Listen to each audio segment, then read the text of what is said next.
Welcome to Gamer Tag Radio episode 1001. This is your host Danny, and also joining me is It's Parris. Yes, and we're live here in San Francisco, man.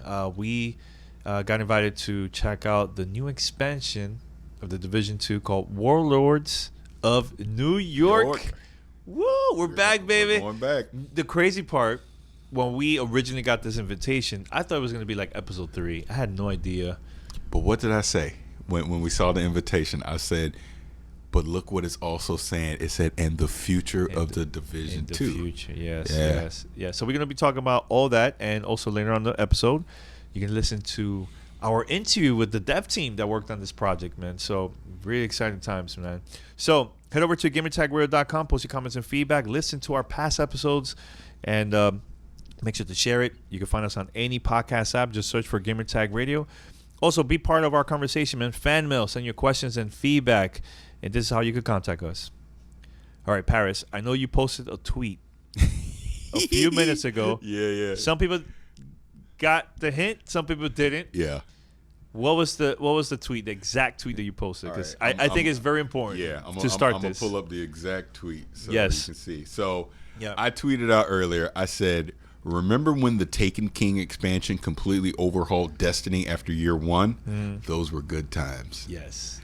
And some people knew what the hell I meant. Some people slid in my DMs. Some people were just like, yeah, Destiny. Yeah, I remember. Great. Yeah. But, yeah. Why was it important for you to tweet that but not say too much? Well, because we're under embargo, number one. That's why I wasn't going to say anything. But obviously, now that the cat's out of the bag and people know what we're talking about, if you're a fan of the Division and you liked the way that the Division 2 started, but got maybe disappointed over the year because, hey, the lack of things to go do, chase, things like that, the gear, why am I going to the dark zone, all the above, all the complaints that we've had over the past year.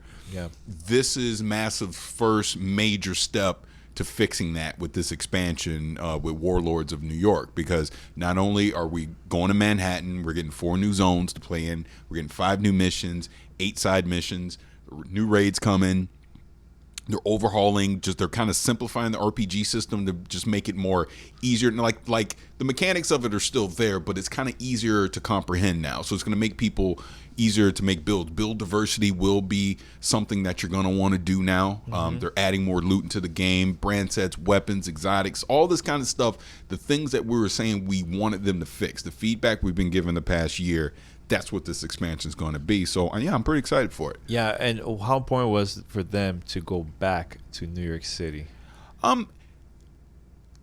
It's important for people that obviously remembered the Division 1 that were playing it back then. So there's going to be that nostalgia factor, because now we're getting new enemies that are coming in. We're getting the cleaners are coming back, but they're updated from what they were in the Division 1. Because one of the factions we kept running into, they had those new shields that they were using. And you even said it too, like, what's up with these shields, man? Yeah, it's no joke. It was kind of like in Destiny, oh my God, not Destiny, on Halo. Not grunts. Not the grunts, the other ones. Oh my God, I'm blanking on the name. But anyways, the ones that have the energy shield, but they got the little notch right there that if you're accurate and you can shoot there, you can do damage. It's very similar to that. Yeah.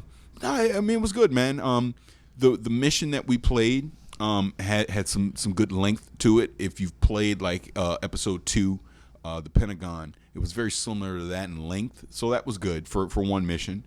It had some difficulty to it, and that's the other thing they're bringing. We're gonna have legendary difficulties, things like this that are gonna be coming into it.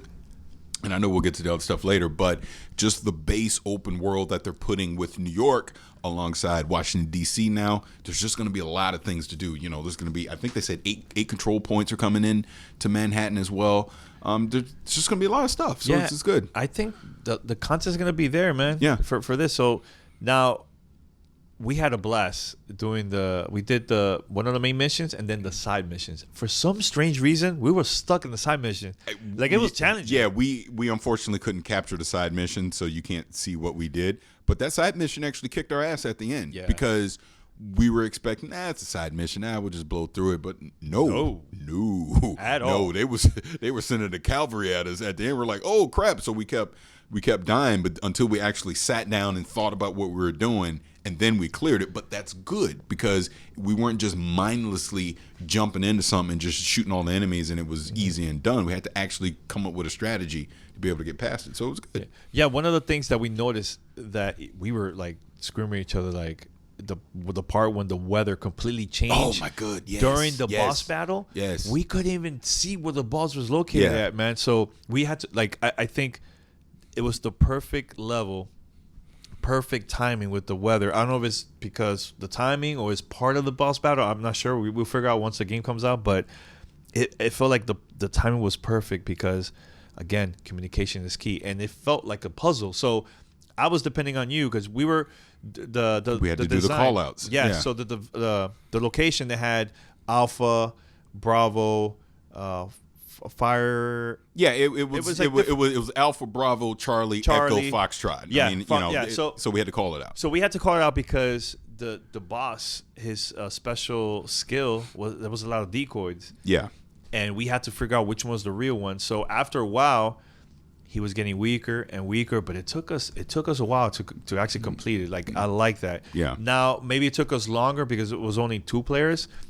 Imagine with 4 players, it's gonna you're calling. You'd have someone strategically at each point for the decoy to call out. Okay, I got Alpha. Nope, it's not him. I got Bravo. We called out super fast and be able to take him down. So 2 things I want to mention that I think is super important. The first one, last year when we discovered about the end game for the first time, that Black Tusk, you basically start the game all over again with the new enemies, right? You said the game reminded you of like Link to the Past, Zelda. Mm-hmm. Again, there was that one moment that we were doing an interview with the developers, and you said that moment when we killed that boss and we went and got his skill, it reminded you of Mega Man. Yes. And a lot of them were smiling. Yeah.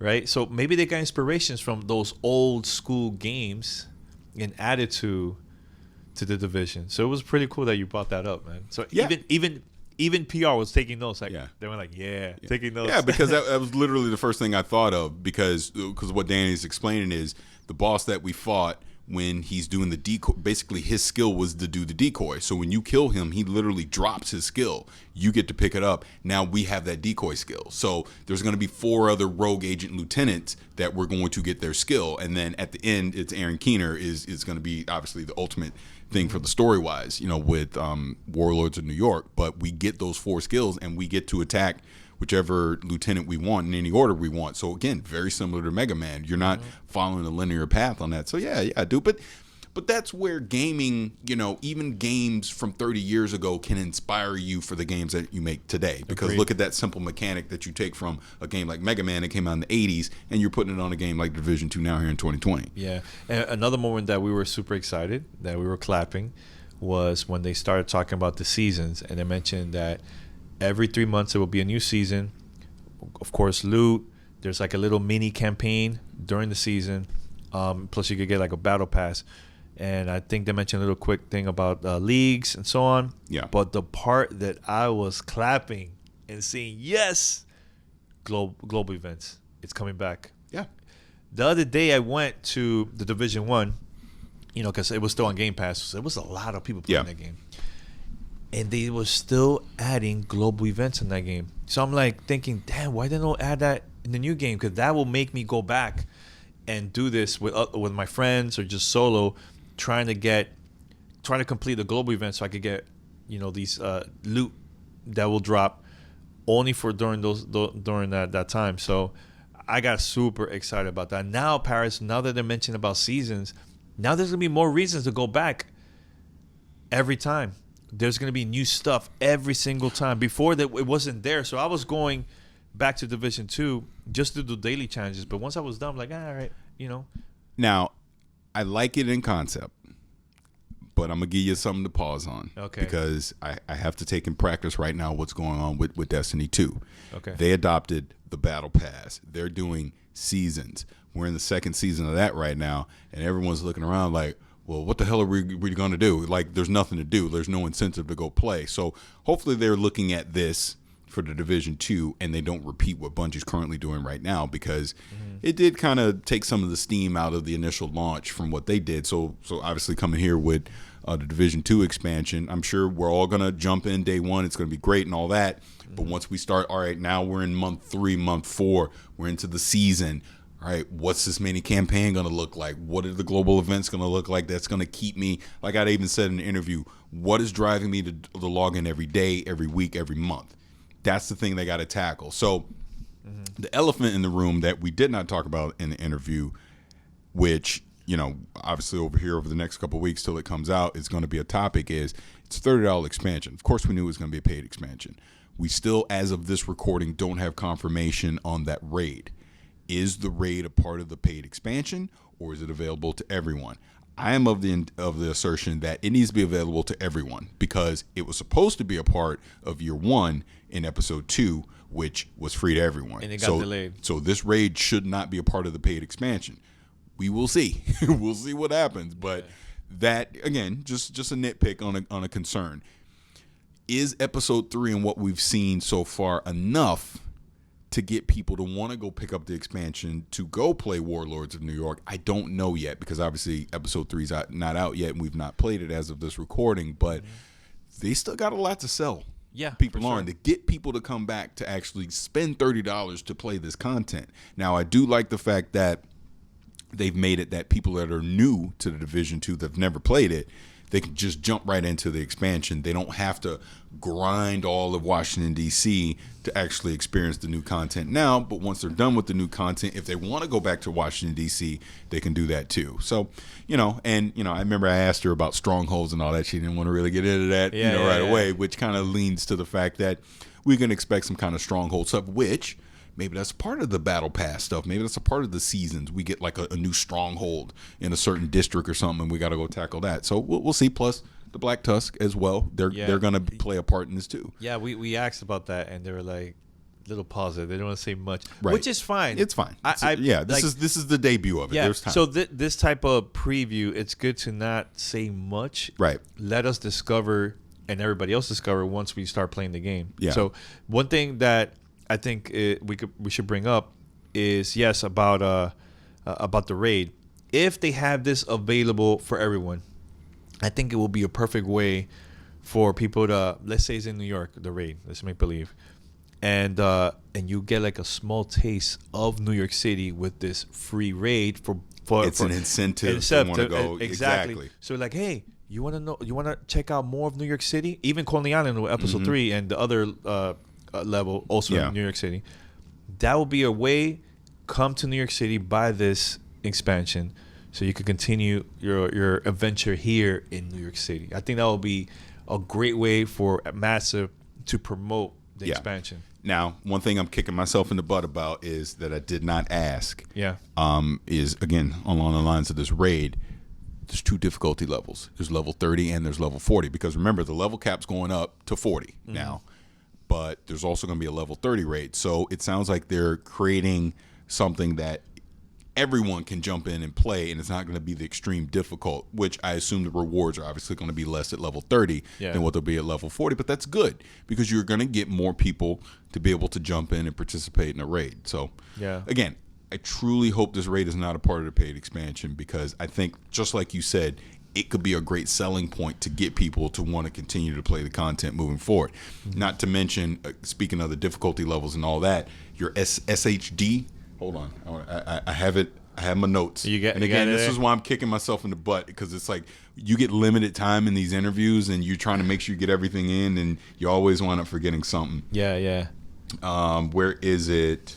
Yeah, the new raid is called the Foundry. Global events return.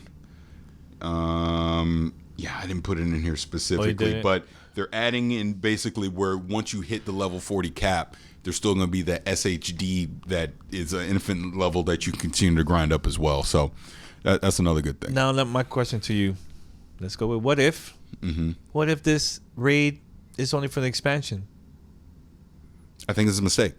I'll be the first one to jump out on Twitter and say that. Yeah, that's a mistake. Okay, so you say it's a mistake. I mean, what else they could do? Like, let's say it's only for the expansion. Then what? I mean, we all gonna play whoever gets the expansion. Yeah, who gets the expansion? But here's the problem with that, Parris. Like, originally, that was never announced publicly. Yes, it was. But wait. It was because Julian talked on our podcast. You are wrong, and this is why I keep trying to tell you. Okay. They said a raid was coming in episode 2. No, that State yes. of the game, and this is my point. Yeah. So no, it was publicly announced. Anyone that bought the Division 2 in year 1, it was a public announcement that there was going to be a second raid as a part of year 1. It got delayed because it wasn't up to snuff. Yeah. Which, hey, that's fine.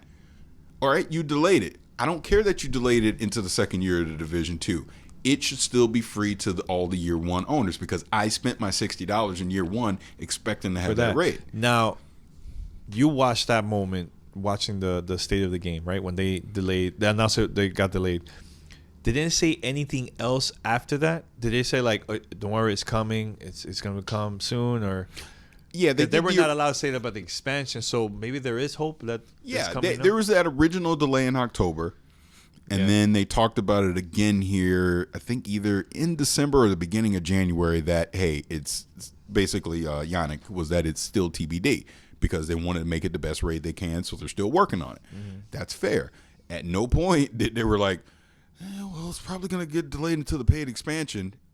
To me, that doesn't matter anyways. I think you should have it available. I don't know. We're wasting too much time on it. But yeah, we'll see. We'll see what they officially announced. Because I asked before we left, and they said, PR said they'd get back to me on that as far as the official announcement on what they're going to do. So. Now, during our interview, I asked them, okay, we're talking a lot about New York, but what about Washington, D.C.? Are we going to see these factions in Washington, D.C.? Like, is it going to be, what are the changes? Yeah.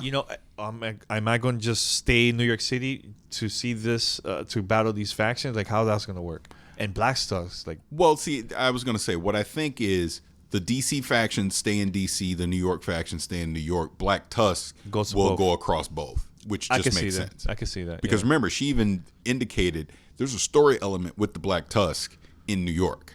So it makes sense with Keener and all that kind of stuff. So we'll see how it all plays out. Yeah. Anything else from all of this, like Dark Zone? Yeah, brought up the Dark Zone. They're going to give us more incentive to want to go in there. There's going to be like all the loot's going to be contaminated now, so you got to extract everything you get out of there, which is good. Mm-hmm. They're going to put more Dark Zone specific items in there, so I have to go into Dark Zone if I want this particular weapon or particular brand set or whatever the case may be. So that's good. My only disappointment is it's still 12 players. 12 and players. I know, they made the changes for the matchmaking, so that it'll constantly stay with 12 people in the zone that you're in. Yeah. But I just think that ultimately, looking back a year, it was a design flaw. Remember, we were concerned at Red Storm back in December 2018 when we first announced all this stuff. Mm-hmm.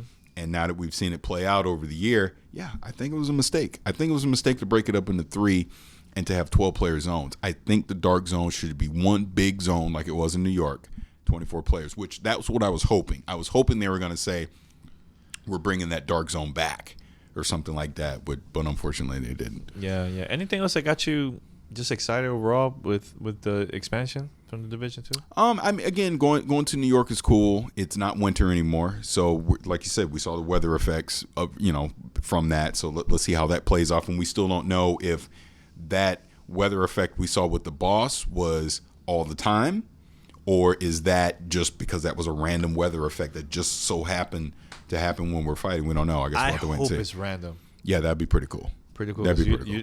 I think by playing it, you never know if it's gonna pop up or not. Yeah. So it was good, really, really good, man. I don't know what else. I love the location. I can't wait for us to go underground, the subway, to do like some missions through there. So now we're playing an interview as a part of this, right? Yeah. Okay, yeah. Because again, that's why I'm trying to bring up the stuff that I know we missed. Like you even hear me at the very end. I didn't even get a chance to ask about PvP. So I did ask them after about PvP, and there aren't going to be any new maps or anything or new modes day one of the expansion. They kind of want to see how these builds and everything plays out first before they start trying to reintroduce PvP. So I would say to anyone that's interested in a Division 2, look, PvP's broken. We all know it. it's going to continue to be broken then. I mean, just don't expect to be playing this for PvP anytime soon. Hopefully, over the next calendar year, they can get that part resolved first. But they want to make sure they get the PvE part right first, which I agree with. Let's get this right first. Let's get the Dark Zone right first. Then we'll worry about PvP. Yeah. Because honestly, I really don't care much about multiplayer. But that's the point. No, you because there's no reason for you to care about it. Yeah. You know. Yeah, but I think I'm excited because, of course, it's New York City. I love the change because remember the first game, New York City, the streets were really smaller compared to the Division 2. Now it's like wide open. You know, it's a lot of places you could walk around, and that area, like downtown area, is perfect for this game, man. You know, and I know in the beginning they mentioned about a hurricane completely destroyed the city. Because if I used to live in Miami, so New York is not built for a hurricane, like a weather hurricane like that, you know. So it could be a Category 1 and it will still mess up New York City, you know. So I like that concept, love the idea. Yes, it's spring. You're gonna see a lot of like grass, trees, like in certain areas of the city. Was there anything that you discovered while wandering around before we started our mission? Well, because again, we weren't able to capture the stuff. So at the very beginning, they had everyone solo, and we just kind of got to walk around the city. So I found like the crash drone site. I found one of those. I found a contaminated area. I went underground into the subway. I was messing around in there for a little bit. So there's some little secrets and things that we'll probably discover going around the open world as well. So cool. Yeah, I'm excited because, like I've always said, that open world of the Division 2 Washington, D.C. is fantastic. It just so to now get New York integrated back into it as well, that's just more to explore around and more to just go walk off in a certain direction and see what you can find kind of stuff. So it's going to be good, man. Yeah. And one thing I forgot to mention, too, I forgot to ask this question, but, you know, with the first game, it had episode 1, 2, and 3. Are we going to see something like that in the future? For this expansion, have like an episode 1, maybe have like... I don't think so, because this is where the battle pass and the seasons come in. You're going to have seasons now. So they're going to be adding content throughout the year. So there's going to be like a set, all right, episode 1, we're going to here or whatever. So yeah, I don't think that specifically. I think, and again, it kind of to adopt the what Destiny's doing, I think they'll just have seasons throughout the year. And then once we get to March 2021, as an example, then there'll be a new expansion. All right, seasons, on and on. Then Division 3. Yeah. So now with this expansion coming out, and you tell me with Destiny, how many raids do you think we will see in the future just with this expansion? Like let's say Taken King, was there more than one raid that they created for the expansion? No. Because the next raid we got was Wrath of the Machine, so that was the next expansion, which was Rise of Iron. Destiny 2, they tried to have like the multiple raids within a year, and they were okay, but they were never, as impactful as when they were doing one a year. I honestly, I think the Division be better off doing one raid a year, personally, and just make it the biggest, best kick-ass raid it can possibly be. What I like is episode 3 comes out now the end of the month, and a couple weeks after that, it's expansion. It's basically episode 3 is like a prelude into the expansion, which is good. It's good. Really, really good. And we were even talking about this the other night. We were like, man, Coney Island, I think we're going back to New York. So that's good. Really good. So the expansion comes out March what? March 3rd. March 3rd. So episode 3 is February... is it the 10th, the 11th, something like they? It was. I have it on there, but it's around there because I. It's back to back, basically. Yeah. Because I think as this embargo, it's the 12th, February 12th to the year 1 pass holders. Early access, and then the 19th to everyone. For everyone. That's what episode 3 is. Cool. Yep. So we're gonna play the interview right now, and once we come back, our final thoughts. We'll be right back after this. All right, Parris, interview was good. Amazing. A great conversation. Thanks to Massive and Ubisoft for giving us the opportunity. Great conversation. And they were smiling the whole time, man. Like, what I noticed was while we were playing, there was a lot of people just watching us from behind. I was oblivious. I had no idea. I was like turning around. And I'm like, oh, okay, I see a lot of people just... I think... And they even recorded our reaction while they were presenting the presentation about the expansion and everything. They know that we're huge fans of the game.